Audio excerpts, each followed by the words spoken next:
19 வயசாக கூடிய ஒரு இளைஞன் தன்னோட வீட்டோட வறுமை காரணமா பணம் சம்பாதிக்கணுங்கிற ஒரே நோக்கத்தோட மதுரையில இருந்து சென்னைக்கு போறான். அங்க போனதுக்கு அப்புறமா அங்க இருக்கக்கூடிய பெரிய பெரிய வீடுகளோட கதவுகள தட்டி வேலை இருக்கான்னு கேக்குறான்.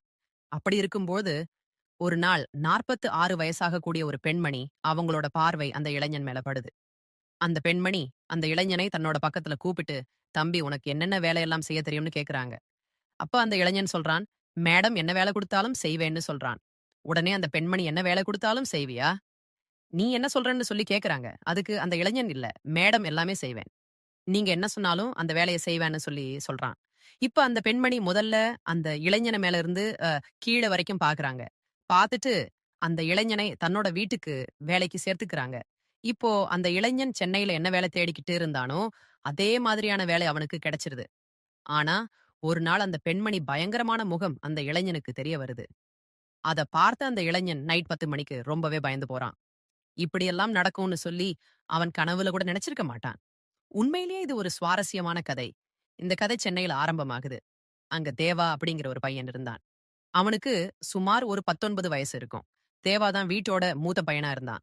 ஆனா அவனோட பெற்றோர் ரொம்பவே ஏழையா இருந்தாங்க. வீட்டோட பொறுப்பு தேவாவோட தோள்களுக்கு வந்ததுக்கு அப்புறமா தேவாவுக்கு படிப்ப கன்டின்யூ பண்ண முடியல. தேவா 11வது வகுப்பு வரைக்கும் படிச்சிருக்கான். அதுக்கப்புறமா தன்னோட படிப்ப நிறுத்திட்டு, தன்னோட நண்பர்கள் கூட சேர்ந்து சென்னையில வேலை செய்றதுக்காக வர்றான். இப்ப தேவாவோட நண்பர்கள் சென்னையில இருக்கக்கூடிய ஒரு சில கடைகளிலயும், ஒரு சிலர் தயாரிப்பு நிறுவனங்களையும் வேலை பார்க்கிறாங்க.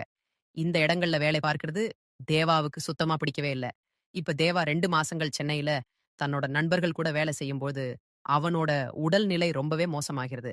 அப்போ அத பார்த்து அவனோட நண்பர்கள் என்ன நெனைக்கிறாங்கன்னா, "உனக்கு இங்க இருக்கக்கூடிய கிளைமேட் செட் ஆகலல்ல, அப்படின்னா இங்க இருக்கக்கூடிய தண்ணி ஒத்துக்கலன்னு நெனைக்கிறேன். ஒரு வேலை செய். இந்த வேலை எல்லாத்தையுமே விட்டுட்டு நீ ஊருக்கே போயிரு. உன்னால இங்க வேலை செய்ய முடியாதுன்னு" சொல்றாங்க. ஆனா தேவாவோட வீட்ல ரொம்பவே வறுமை. பணம் சம்பாதிக்கல அப்படின்னா, வீட்டு செலவு எப்படி நடக்கும்னு யோசிக்க ஆரம்பிக்கிறான். இப்ப இதையெல்லாம் நெனச்சு தேவா வேற ஒரு வேலைய தேட ஆரம்பிக்கிறான். இப்போ தேவா பெரிய பெரிய பங்களாக்கள பார்க்கும்போது, இந்த வீடுகளுக்குள்ள யாராவது வேல தருவாங்களான்னு நெனைக்கிறான். இந்த வீட்டுக்குள்ள நமக்கு ஏதாவது வேல கிடைச்சுச்சுன்னா, ரொம்பவே நல்லா இருக்கும்னு யோசிக்கிறான். இப்போ இதனால தேவா பெரிய பெரிய வீடுகளோட கதவுகள தட்ட ஆரம்பிச்சான். ஆனா யார் கதவ திறந்தாலும், தேவாவை பார்த்ததும் கதவ சாத்திருவாங்க. ஏன்னா உங்களுக்கே தெரியும். சென்னை எவ்வளவு பெரிய சிட்டின்னு சொல்லி தெரியாத ஆட்கள யாரும் தங்கள் வீட்டுக்குள்ள கூட விடமாட்டாங்க. அதனால தான் யாருமே அவன வேலைக்கும் வைக்கல. வேலையும் குடுக்கவே இல்ல. இப்போ தேவா அங்கேயும், இங்கேயும் அலைஞ்சு திரிஞ்சு ஒரு கதவுக்கு முன்னாடி போய் நின்னு, கதவோட காலிங் பெல் அடிக்கிறான். அப்போ பின்னாடி இருந்த அந்த வீட்டோட உரிமையாளர் தன்னோட கார்ல வராங்க. அவங்களுக்கு சுமார் ஒரு 46 வயசு இருக்கும். அந்த பெண்மணியோட பேரு ரோஜா. ரோஜா தன்னோட வீட்டு வாசல்ல கார நிறுத்தினதும், அங்க ஒரு பையன் நின்னு தன்னோட வீட்டோட காலிங் பெல் அடிச்சுட்டு இருக்கிறத பார்க்கறாங்க. உடனே தேவாவ தன்னோட பக்கத்துல கூப்பிடுறாங்க. இத பார்த்த தேவா ரொம்பவே பயந்து போயிடுறான்.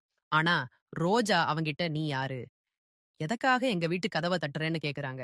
அப்போ தேவா அவங்க கிட்ட மேடம் ஒண்ணும் இல்ல. நான் சும்மா தான் இங்க வந்திருக்கேன்னு சொல்லி சொல்றான். உடனே ரோஜா அவன்கிட்ட, இல்ல, இல்ல. நீ திருட இல்ல." அப்படின்னு சொல்லி கேக்குறாங்க. அப்ப தேவா, "ஐயோ! இல்ல மேடம். நான் ரொம்ப ஏழை பையன். நான் திருடன்லாம் இல்ல. யாராவது உள்ள இருந்து வருவாங்களான்னு பார்க்கறதுக்காக தான் கதவ தட்டுனேன்னு" சொல்றான். "எனக்கு ஏதாவது வேலை இருந்தா சொல்லுங்க. நான் வேலை செய்ய தயாரா இருக்கேன். எனக்கு வேலை வேணும்." அப்ப ரோஜா அவன்கிட்ட, "வீட்டுக்குள்ள யாரும் இல்லை. நான் தான் இந்த வீட்டோட உரிமையாளர். இந்த வீடு என்னோடது. சரி உனக்கு வேலை வேணும்னு கேட்கிற. நீ என்ன வேலை செய்வன்னு சொல்லுன்னு" கேட்கறாங்க. அப்போ தேவா அவங்க கிட்ட, "மேடம் நீங்க எந்த வேலை சொன்னாலும் செய்வேன். நீங்க என்ன சொன்னாலும் செய்வேன்னு" சொல்றான். உடனே ரோஜா தேவாவை மேலிருந்து கீழ வரைக்கும் பார்க்க ஆரம்பிக்கிறாங்க. அவனை கவனமா பார்க்கறாங்க. பார்த்த ஒரு நிமிஷத்துக்கு அப்புறமா தேவா கிட்ட, "நீ பணத்துக்காக யாரையாவது கொலை கூட செய்வியா? நான் உனக்கு 1,00,00,000 ரூபாய் குடுத்து ஒருத்தங்கள கொலை பண்ணுன்னு சொன்னா, உடனே கொலை பண்ணிருவியான்னு?" கேட்கறாங்க. அவங்க சொன்னத கேட்டதுமே தேவாவோட கை நடுங்க ஆரம்பிக்குது. இத பார்த்த தேவா, "மேடம் விடுங்க, உங்க வீட்ல எனக்கு வேலையே வேணான்னு" சொல்லி சொல்றான். தேவா ரொம்பவே பயந்து போயிட்டான். தேவா ரோஜா கிட்ட, "மேடம் நான் பணத்துக்காக யாரையும் கொல்ல மாட்டேன். நீங்க சொன்னா உங்க வீட்டு வேலைகள செய்றேன். ஆனா இதையெல்லாம் என்னோட அப்பா, அம்மா எனக்கு கத்துக் குடுக்கல." தேவா ரோஜாவுக்கு முன்னாடி கைகூப்பி, "மேடம் நான் இங்க இருந்து போயிறேன். எனக்கு வேலை வேணாம்னு" சொல்லி அழுக ஆரம்பிக்கிறான். உடனே ரோஜா அவன் தன்னோட பக்கத்துல கூப்பிட்டு, "நான் உன்ன செக் பண்றதுக்காக தான் அப்படி சொன்னேன். நீயும் பணத்துக்காக எதுவும் செய்ய துணியும் ஆட்கள்ல ஒருவனா இருப்பியோன்னு நெனச்சேன்.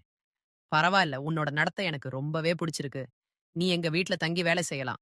நான் உனக்கு வேலை தரேன்னு" ரோஜா சொல்றாங்க. அப்போ தேவா கேக்குறான், "மேடம் நான் என்ன வேலை செய்யணும்?" உடனே ரோஜா சொல்றாங்க, "ஒண்ணுமில்ல. வீட்ட சுத்தம் செய்யணும். வீட்ட பாத்துக்கணும்.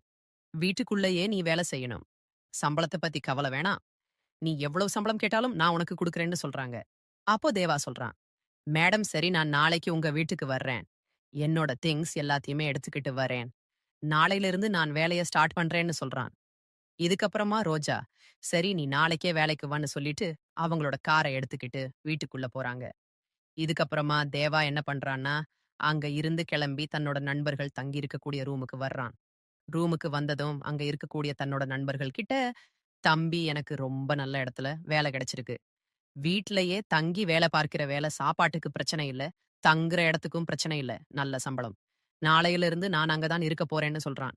இத சொல்லிட்டு தேவா தன்னோட ஃபிரெண்ட்ஸ் ரூம்ல இருந்த தன்னோட திங்ஸ் எல்லாத்தையுமே ஒரு பையில கட்டி ரெடி பண்ணி வைக்கிறான். அதுக்கு அடுத்த நாள் ரோஜா மேடம் வீட்டுக்கு போறான். தேவா ரோஜா வீட்டுக்கு வரப்போ, ரோஜாவோட வீடு ரொம்ப ஆடம்பரமா இருக்கு. பெரிய வீடு வீட்டுக்குள்ள ரோஜா மட்டும் தான் தனியா உட்கார்ந்திருக்காங்க. அவங்கள தவிர அந்த வீட்ல வேற யாருமே இல்ல. இப்ப இப்படி தேவா வீடு முழுக்க பார்க்கிறான். வீடு பார்க்க பல மாசங்கள் சுத்தம் செய்யாத மாதிரி இருந்துச்சு. உடனே தேவா காலையில இருந்து ஈவினிங் வரைக்கும் அந்த வீட்ட சுத்தமா கிளீன் பண்றான். ஈவினிங் ஆனதும் ரோஜா மேடம் தேவா கிட்ட, "தேவா உனக்கு சமைக்கவும் தெரியுமா?" அப்படின்னு சொல்லி கேக்குறாங்க. அப்ப தேவா, "இல்ல மேடம் எனக்கு சமைக்க தெரியாது. ஆனா நான் சமைக்க இப்ப தான் கத்துக்கிட்டு இருக்கேன். சீக்கிரமா கத்துக்குவேன்னு" சொல்றான். இதுக்கு உடனே ரோஜா, "பரவாயில்ல. நீ என் கூட கிச்சனுக்கு வா. நான் சமைக்கிறேன். நீ பாத்துக்கிட்டு இரு. நான் உனக்கு எல்லாமே சொல்லிக் குடுக்கிறேன். உனக்கும் பிடிக்கும். நீயும் சீக்கிரமா கத்துக்குவ." அப்படின்னு சொல்லி சொல்றாங்க. இப்போ தேவா ரோஜா கூட கிச்சனுக்கு போறான். கிச்சனுக்கு போனதும் ரோஜா தேவாவுக்கு ஒவ்வொரு விஷயத்தையும் சொல்லிக் கொடுக்க ஆரம்பிக்கிறாங்க. இத பார்த்த தேவாவுக்கு ரொம்பவே சந்தோஷமா இருக்கு. ஏன்னா அவனுக்கு அங்க ஒரு பெரிய பங்களால வேலை கிடைச்சிருக்கு. ஆடம்பரமான வீடு, அதுல தங்குறதுக்கான அனுமதியும் கிடைச்சிருக்கு. தன்னோட வாழ்க்கையில இந்த மாதிரி ஒரு வீட்டை அவன் பார்த்ததே இல்ல. அவனுக்கு எதுவுமே குறைவில்ல. இதையெல்லாம் நினைச்சு அவன் ரொம்பவே சந்தோஷமா பபீல் பண்றான். சந்தோஷமாவும் இருக்கான். இப்ப இப்படி சாப்பாடு தயாரானதுக்கு அப்புறமா 2 பேரும் உட்கார்ந்து சாப்பிடுறாங்க. அப்போ தேவா ரோஜா கிட்ட, "இந்த வீட்ல உங்கள தவிர வேற யாரும் இல்லையா மேடம்னு?" கேட்கிறான்.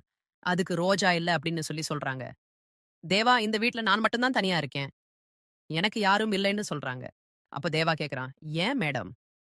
உடனே ரோஜா சொல்றாங்க, "என்னோட தலைவிதி அப்படி. வாழ்க்கையில யார் வந்தாலும் என்ன விட்டுட்டு போயிறாங்க பாரு.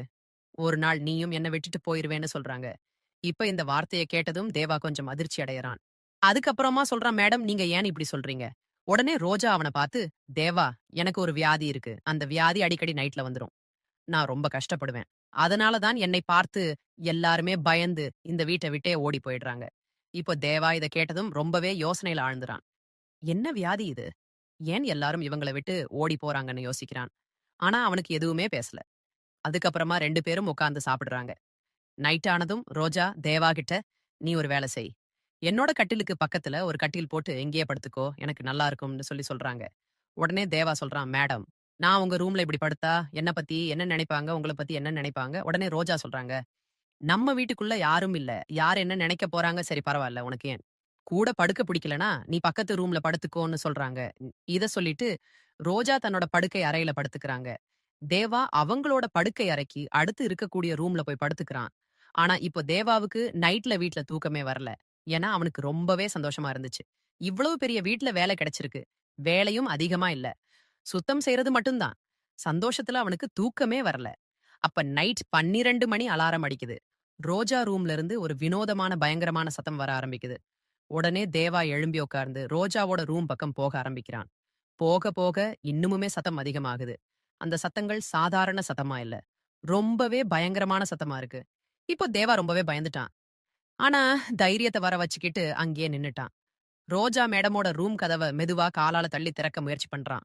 ஒரே ஒரு உதையில கதவு திறந்துருச்சு. தேவா அறைக்குள்ள போனதும், ரோஜா மேடமோட உடல்ல துணி எதுவும் இல்ல. முடி கலைஞ்சிருந்தது. உடல் முழுக்க இறுக்கமாக இருந்துச்சு. வினோதமான சத்தங்களை எழுப்பிக்கிட்டு இருந்தாங்க. உடல் ரொம்பவே நடுங்கிட்டு இருந்துச்சு. அப்போ ரோஜாவோட நிலை அப்படி இருந்துச்சு. யாராவது அந்த நிலையில பார்த்தா உண்மையிலேயே பயந்து அங்க இருந்து ஓடிருவாங்க. ஆனா தேவாவுக்கு தெரியும். தன்னோட மேடம் ஏன் இப்படி நடந்துக்கிறாங்கன்னு.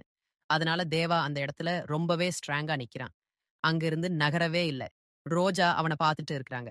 ஆனா தன் முன்னாடி யாரோ நிக்கிறாங்க. தன்னோட உடம்புல துணி இல்ல. அத சரி செய்யணும்ங்கிற எண்ணம் அவங்களுக்கு சுத்தமா இல்ல. ரோஜாவுக்கு கொஞ்சம் கூட சுயநினைவே இல்ல.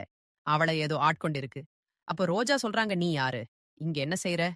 இங்க இருந்து போ இல்லன்னா, உன்ன உயிரோட விடமாட்டேன்னு சொல்றாங்க. இத கேட்ட தேவா அவங்க கிட்ட சொல்றான். சரி நானும் பார்க்கிறேன். நீ யாருன்னு சொல்லி நீ என்ன பிடுங்கிக்கிறியான்னு உனக்கு அவ்வளவு தைரியம் இருந்தா என்ன தொட்டு பாருன்னு சொல்றான். இப்ப தேவா ரொம்பவே ஸ்ட்ராங்கா அதே இடத்துல அப்படியே நின்னுட்டே இருக்கான். கொஞ்சம் கூட பயப்படவே இல்ல. அப்ப ரோஜா அவன்கிட்ட உனக்கு சாக பயம் இல்லையா? இங்க என்ன செய்ய வந்திருக்கன்னு கேக்குறாங்க. அப்ப தேவா சொல்றான். ஆமா நீ நினைக்கிறது சரிதான். எனக்கு சாகுறதுக்கு எல்லாம் பயமே இல்ல. நான் சரியான இடத்துல தான் வந்திருக்கேன்னு சொல்லி சொல்றான். இதுக்கப்புறமா தேவா ஓடி போயிட்டு ரோஜாவ கட்டி பிடிச்சுக்கிட்டு சில மந்திரங்களையும் சொல்ல ஆரம்பிக்கிறான். இப்போ தேவா மந்திரம் சொல்ல ஆரம்பிக்கவும் ரோஜாவோட உடல் இன்னுமே அதிகமா நடுங்க ஆரம்பிக்குது. இன்னும் அதிகமா அவங்க சத்தம் போட ஆரம்பிக்கிறாங்க. ஆனா தேவா அவங்கள இறுக பிடிச்சுக்கிறான். விடவே இல்ல. கிட்டத்தட்ட 1/2 மணி நேரம் ரோஜா மேடமே தன்னோட கையால பிடிச்சுக்கிறான். மந்திரம் சொல்லிக்கிட்டே இருக்கான். ஆனா 1/2 மணி நேரம் கழிச்சு திடீர்னு மேடமோட உடல் தளர்ந்துருச்சு. ரொம்பவே லேசா ஆகிருச்சு. ரோஜா மேடமும் சுயநினைவுக்கு வந்துறாங்க. தான் மேல தேவா தூங்கிட்டு இருக்கிறத பார்த்து அவங்க தள்ளி விட்டுட்டு, தன்னோட துணிகள சரி செஞ்சுக்கிறாங்க. இப்போ தேவா அங்கிருந்து எழுந்து பக்கத்துல நிக்கிறான். அதுக்கப்புறமா தேவா மேடம் கிட்ட கேக்குறான். மேடம் திடீர்னு உங்களுக்கு என்ன ஆச்சு? ஏன் இப்படி கத்துனீங்க? ஏன் இப்படி செஞ்சீங்க? இப்ப இத கேட்டதும் ரோஜா மேடம் ரொம்ப நேரம் அழுதுகிட்டே, அதுதான் என்னோட வியாதி. இதனால தான் என்னோட வாழ்க்கை நாசமா போயிடுச்சு. இந்த வியாதியால நான் ரொம்பவே கஷ்டப்படுறேன். எனக்கு புரியல. எனக்கு என்ன நடக்குதுன்னு தெரியல. இதனால தான் என்னோட கணவரும் என்ன விட்டுட்டு போயிட்டாரு. வீட்ல யாருமே என் கூட இருக்க தயாரா இல்லன்னு சொல்றாங்க. அப்போ தேவா ரோஜா மேடம் கிட்ட சொல்றான். மேடம் எனக்கு எல்லாம் தெரியும். உங்களுக்கு என்ன நடக்குதுன்னு நைட் ஆனதும் ஏன் இப்படி ஆகுறீங்கன்னு எனக்கு எல்லா விஷயமுமே தெரியும்னு சொல்றான். தேவா ரோஜா மேடம் கிட்ட சொல்றான். மேடம் உங்க மேல கெட்ட ஆவியோட நிழல் விழுந்திருக்கு. இதை எப்படி சரி செய்யறதுன்னு எனக்கு தெரியும்னு சொல்றான். இப்போ இத கேட்டதும் ரோஜா மேடம் ரொம்பவே அதிர்ச்சி ஆகுறாங்க. ஏன்னா இதனாள் வரைக்கும் அவங்க வியாதி வந்தப்ப யாரும் உங்களுக்கு முன்னாடி நின்னதே இல்ல. எல்லாருமே அவங்கள விட்டுட்டு அந்த ரூம்ல இருந்து ஓடி ஒளிஞ்சுகிட்டு இருந்திருக்காங்க. ஆனா தேவா அவங்களுக்கு முன்னாடி ரொம்பவே ஸ்ட்ராங்கா நின்னுட்டு இருந்தான். அதனால ரோஜா மேடம்க்கு அவன் மேல நம்பிக்கை வர ஆரம்பிச்சது. அவங்களுக்கு நம்பிக்கை வந்துருச்சு. உடனே ரோஜா மேடம் தேவா கிட்ட கேக்குறாங்க. தேவா என்னோட வியாதிய பத்தி உனக்கு எப்படி தெரியும்? அப்போ தேவா சொல்றான், மேடம் இதையெல்லாம் நான் சின்ன வயசுல இருந்தே பார்த்துட்டு இருக்கேன். இப்போ இத கேட்டதும் ரோஜா மேடம் கொஞ்சம் அதிர்ச்சி அடையறாங்க. திடுக்கிட்டு போறாங்க. தேவா கிட்ட கேக்குறாங்க. தேவா நீ யார இப்படி பார்த்திருக்க? அப்போ தேவா ரோஜா கிட்ட சொல்றான். மேடம் என்னோட வீடு மதுரையில இருக்கு. எங்க அப்பா ஒரு பெரிய மந்திரவாதி. தினமும் காலையில எங்க வீட்டு வாசல்ல இருந்து 20 பேர் வந்துருவாங்க. என்னோட அப்பா அவங்கள சரி செஞ்சு வீட்டுக்கு அனுப்பி வைப்பாரு. நான் உங்கள இந்த நிலைமையில பார்க்கும்போது தான் எனக்கு அந்த விஷயமே புரிஞ்சது. உங்க மேல ஏதோ ஒரு கெட்ட ஆவியோட நிழல் விழுந்திருக்குன்னு. மேடம் இதெல்லாம் தான் நான் சின்ன வயசுல இருந்தே பார்த்துக்கிட்டு தான் இருக்கேன். அதனால தான் எனக்கு உங்கள பார்த்ததும் பயம் இல்ல. மேடம் கவலைப்படாதீங்க. நீங்க சீக்கிரமா சரியாயிருவீங்கன்னு சொன்னான். இப்ப ரோஜா இத கேட்டதும் இன்னும் அதிகமா அழுதுகிட்டே இருக்காங்க. அவங்களோட சந்தோஷத்துக்கு அளவே இல்ல. ரோஜா தேவாவ தன்னோட மார்போட அணைச்சுக்கிட்டு அழுதுகிட்டே இருக்கிறாங்க. அப்போ ரோஜா தேவா தன்னோட வீட்டோட வேலைக்காரனுங்கிறதையும், அவன் வேலை செய்றதுக்காக இங்க வந்திருக்கான் அப்படின்ற விஷயத்த மறந்தே போறாங்க. உடனே ரோஜா தேவா கிட்ட சொல்றாங்க, "உன் பேச்ச நான் நம்பவே இல்லன்னு" சொல்றாங்க. அப்போ தேவா சொல்றான், "மேடம் என்ன நம்புங்க. நான் உங்கள சரி செஞ்சுருவேன். ஆனா அதுக்கு நீங்க என்னோட கிராமத்துக்கு வரணும்னு" சொல்றான். என்னோட அப்பாவ பார்க்கணும்னு சொல்றான். இப்போ ரோஜா சொல்றாங்க, "சரி நீ எங்க கூட்டிட்டு போனாலும் நான் உன் கூட வர தயாரா இருக்கேன். ஆனா நீ என்ன விட்டு போக மாட்ட இல்லையா?" அதுக்கு தேவா சொல்றான், "மேடம் இந்த நிலைமைய கண்டதுக்கு அப்புறமா நான் உங்கள விட்டு போகவே மாட்டேன். நீங்க குணமடையற வரைக்கும் தான் நான் உங்க கூடவே தான் இருப்பேன்." இப்படியே 2 பேரும் பேசிட்டு இருக்கும்போதே பாதி இரவு கடந்துருச்சு. அப்ப ரோஜா மேடம் தேவா கிட்ட சொல்றாங்க, "தேவா நீ ஒரு வேலை செய். என்னோட பக்கத்துல ஒரு கட்டில் போட்டு படுத்துக்கோ. நீ என்னோட பக்கத்துல இருந்தா எனக்கு பயமே இருக்காது." தேவாவும் மறுக்காம அவங்க பக்கத்திலேயே ஒரு கட்டில்ல போட்டு படுத்துக்கிறான். 2 பேரும் அங்கேயே தூங்குறாங்க. இப்படியே 18ல இருந்து 20 நாட்கள் கடந்து நவராத்திரி மாசமும் தொடங்குது. அப்போ தேவா ரோஜா கிட்ட தன்னோட கிராமத்துக்கு போகலாம்னு சொல்லி அவங்கள கிராமத்துக்கு கூட்டிட்டு போறான். அங்க தன்னோட அப்பா கிட்ட மேடமுக்கு இருக்க எல்லா பிரச்சனையுமே சொல்றான். அப்ப தேவாவோட அப்பா ரோஜா மேடத்த பார்த்து இந்த வியாதி ரொம்பவே தீவிரமானது. இது உங்களுக்கு சின்ன வயசுல இருந்தே இருக்கான்னு சொல்லி கேக்குறாங்க. அதுக்கு ரோஜா மேடம் சொல்றாங்க, ஆமா நீங்க சொல்றது சரி. நான் சின்ன வயசுல இருந்தே கஷ்டப்படுறேன். இத கேட்ட தேவாவோட அப்பா ரோஜா கிட்ட சொல்றாங்க, இங்க பாருங்க 5 நாட்கள் இதுக்கு ஆகும். இங்கேயே நீங்க தங்கி பூஜைகள், ஹோமம் எல்லாமே செய்யணும். நீங்க சரியாருவீங்க. அதுக்கு ரோஜா சொல்றாங்க, எனக்கு எந்த ஆட்சேபனையும் இல்ல. நான் உங்க வீட்ல 5 நாட்கள் தங்குறேன். எப்படியாவது நான் குணமடைஞ்சா போதும்னு சொல்லி சொல்றாங்க. குணமடைஞ்சா அது என்னோட வாழ்க்கையில மிகப்பெரிய குறிக்கோள நிறைவேற்றியதா இருக்கும். இப்படியே தேவாவோட அப்பா மதுரையில ரொம்ப பிரபலமான மந்திரவாதி. அவர் நெறைய பேத்த குணப்படுத்தி இருக்கிறாரு. இதுக்கப்புறமா ரோஜா அவங்க வீட்ல 6 நாட்கள் தங்குறாங்க. நவராத்திரியில பூஜைகள் நடக்குது. ரோஜா மேடம் சின்ன வயசுல இருந்து பிடிச்சிருந்த அந்த நிழல தேவாவோட அப்பா அவங்களோட உடல்ல இருந்து விரட்டிறாரு. ரோஜா மேடம் தன்னோட உண்மையான உருவத்துக்கு வந்ததுக்கு அப்புறமா கட்சரி அழக ஆரம்பிக்கிறாங்க. ஏன்னா சின்ன வயசுல இருந்தே அந்த நிழல் அவங்கள பிடிச்சிருந்தது. அவங்கள ஆட்கொண்டு இருந்துச்சு. அது நெனச்சபடி அந்த மேடத்தையும் நடத்துச்சு. ஆனா அந்த நிழல் ரோஜா மேடமோட உடல விட்டு போனதுக்கு அப்புறமா, ரோஜா மேடம் தன்னோட உடல ரொம்பவே லேசா உணர ஆரம்பிச்சாங்க. இப்படியே ரோஜா மேடம் தேவாவோட தந்தைக்கு ரொம்பவே நன்றி சொல்றாங்க. அது மட்டும் இல்லாம ரூ. 1,00,000 பணமும் குடுக்குறாங்க. அவங்களோட பாழடைஞ்ச வீட்டையும் கட்டி குடுக்குறாங்க. இதுக்கப்புறமா ரோஜாவால தேவாவோட முழு வாழ்க்கையும் அப்படியே மாறி போகுது. அவனோட வாழ்க்கை இன்னுமுமே செல்வ செழிப்பா மாறுது. இப்படியே தேவா மறுபடியும் தன்னோட மேடம் கூட சென்னைக்கு போயிட்டு, அவங்க வீட்ல சந்தோஷமா வாழ ஆரம்பிக்கிறான். நாட்கள் போக போக ரோஜா மேடமும் தேவாவும் ஒருத்தர் ஒருத்தர் விரும்ப ஆரம்பிக்கிறாங்க. 2 பேரும் ஒரே வீட்ல தங்கி ஒண்ணா சமைச்சு சாப்பிட்டுட்டு ஒண்ணா தூங்கும்போது தேவாவுக்கும் ரோஜா மேடம் மேல காதல் வருது. ரோஜா மேடமோட வயசு தேவாவை விட 26 வயசு அதிகம் அப்படிங்கிறது வேற விஷயம். இப்படியே ரோஜா மேடம் முழுமையா குணமடைஞ்சதுக்கு அப்புறமா 3 வருஷம் கழிச்சு ரோஜா மேடம் தேவாவை கல்யாணம் பண்ணிக்கிறாங்க. கல்யாணம் பண்ணதுக்கு அப்புறமா சந்தோஷமா தங்களோட வாழ்க்கைய வாழவும் ஆரம்பிக்கிறாங்க. ரோஜாவுக்கு 25 வயசு இருக்கும்போது தான் இந்த மாதிரி ஒரு பிரச்சனை அவங்களுக்கு வருது. இது வந்ததுக்கு அப்புறமா அவங்களோட பெற்றோர் அவங்கள பல இடத்துக்கு சிகிச்சைக்காக கூட்டிட்டு போறாங்க. எவ்வளவோ சிகிச்சைகள் எடுத்தும் ரோஜாவை குணப்படுத்தவே முடியல. அவங்களோட பெற்றோர் நினைக்கிறாங்க எங்களுக்கு இருக்கிறது ஒரே பொண்ணு. எங்களுக்கு இருக்க கோடிக்கணக்கான சொத்தும் அவளதான் போய் சேரும். அவளுக்கு எந்த குறையும் இல்ல. அதனால எல்லா சொத்தையும் அவளோட பேருக்கு எழுதி வச்சுட்டு, ஒரு வீட்டோட மாப்பிள்ளையா பார்த்து அவளுக்கு கல்யாணமும் செஞ்சு வச்சிரலாம். அவன் அவள நல்லாவே பாத்துக்குவான். இப்படியா ரோஜா மேடத்துக்கு ஒரு பையனோட கல்யாணம் நடக்குது. அந்த பையன் ரோஜா மேடம் வீட்டோட மாப்பிள்ளையா இருக்கான். ஆனா, அவங்களோட வியாதிய பாத்து, அவங்களோட கணவர் ரொம்பவே பயந்து போயிட்டு, அவங்கள விட்டு ஓடி போயிட்டான். ரோஜா மேடம் தன்னோட வீட்ல அப்போ முதல் தனியா வாழ ஆரம்பிச்சாங்க. சில நாட்கள் கழிச்சு அவங்களோட பெற்றோரும் இறந்துட்டாங்க. அப்போ முதல் இப்ப வரைக்கும் அவங்க தனிமையில விடப்பட்டாங்க. அதுக்கப்புறமா தான் ரோஜா மேடம் தேவாவை சந்திச்சாங்க. இப்படியா தேவா ரோஜா மேடம முழுமையா குணப்படுத்தினான். இதுக்கப்புறம் ரோஜா மேடம கல்யாணம் செஞ்சுக்கிட்டு வீட்டோட மாப்பிள்ளையா அவங்க வீட்லயே சந்தோஷமா வாழவும் ஆரம்பிக்கிறான். தேவாவோட அதிர்ஷ்டம் ரொம்பவே நல்லா இருந்திருக்கு. எல்லாமே தானாவே கிடைச்சிருக்கு. கோடிக்கணக்கான ரூபாய், சொத்து, பணம், மனைவி எல்லாமே சரியா அமைஞ்சு, அவனோட வாழ்க்கையில எந்த குறையுமே இல்லாம சந்தோஷமா வாழ்ந்துட்டு இருக்கான். இந்த கதையில வயசு அப்படிங்கிறது ஒரு பெரிய விஷயமா இல்ல. மனசு ஒத்துப்போய் அவங்க 2 பேரும் அவங்களோட வாழ்க்கைய சந்தோஷமா வாழ ஆரம்பிச்சிருக்காங்க. இந்த கதை பத்தின உங்களோட கருத்துக்களை கீழ இருக்க கமெண்ட் செக்ஷன்ல ஷேர் பண்ணுங்க.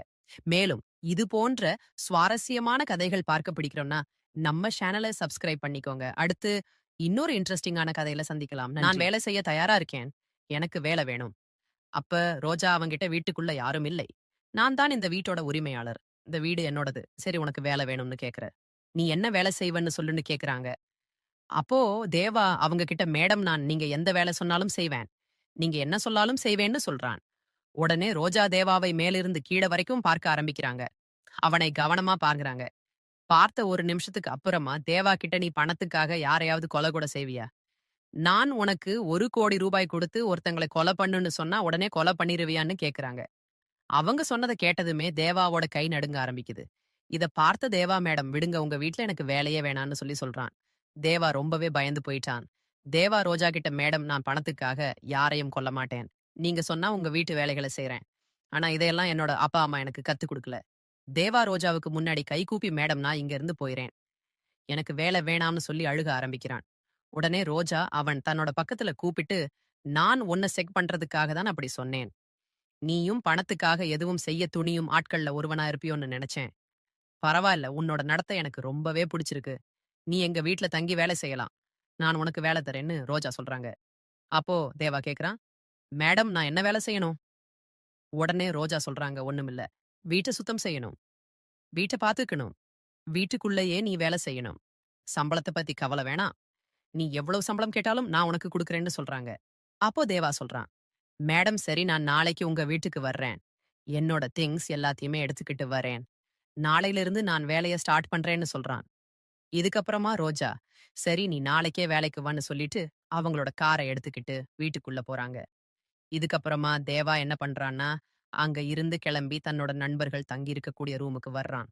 ரூமுக்கு வந்ததும் அங்க இருக்கக்கூடிய தன்னோட நண்பர்கள் கிட்ட தம்பி எனக்கு ரொம்ப நல்ல இடத்துல வேலை கிடைச்சிருக்கு. வீட்லயே தங்கி வேலை பார்க்கிற வேலை சாப்பாட்டுக்கு பிரச்சனை இல்ல. தங்குற இடத்துக்கும் பிரச்சனை இல்ல. நல்ல சம்பளம். நாளையில இருந்து நான் அங்க தான் இருக்க போறேன்னு சொல்றான். இத சொல்லிட்டு தேவா தன்னோட ஃபிரெண்ட்ஸ் ரூம்ல இருந்த தன்னோட திங்ஸ் எல்லாத்தையுமே ஒரு பையில கட்டி ரெடி பண்ணி வைக்கிறான். அதுக்கு அடுத்த நாள் ரோஜா மேடம் வீட்டுக்கு போறான். தேவா ரோஜா வீட்டுக்கு வரப்போ, ரோஜாவோட வீடு ரொம்ப ஆடம்பரமா இருக்கு. பெரிய வீடு வீட்டுக்குள்ள ரோஜா மட்டும் தான் தனியா உட்கார்ந்திருக்காங்க. அவங்கள தவிர அந்த வீட்ல வேற யாருமே இல்ல. இப்ப இப்படி தேவா வீடு முழுக்க பார்க்கிறான். வீடு பார்க்க பல மாசங்கள் சுத்தம் செய்யாத மாதிரி இருந்துச்சு. உடனே தேவா காலையில இருந்து ஈவினிங் வரைக்கும் அந்த வீட்ட சுத்தமா கிளீன் பண்றான். ஈவினிங் ஆனதும் ரோஜா மேடம் தேவா கிட்ட தேவா உனக்கு சமைக்கவும் தெரியுமா அப்படின்னு சொல்லி கேக்குறாங்க. அப்ப தேவா இல்ல மேடம் எனக்கு சமைக்க தெரியாது. ஆனா நான் சமைக்க இப்பதான் கத்துக்கிட்டு இருக்கேன். சீக்கிரமா கத்துக்குவேன்னு சொல்றான். இதுக்கு உடனே ரோஜா பரவாயில்ல. நீ என் கூட கிச்சனுக்கு வா நான் சமைக்கிறேன்.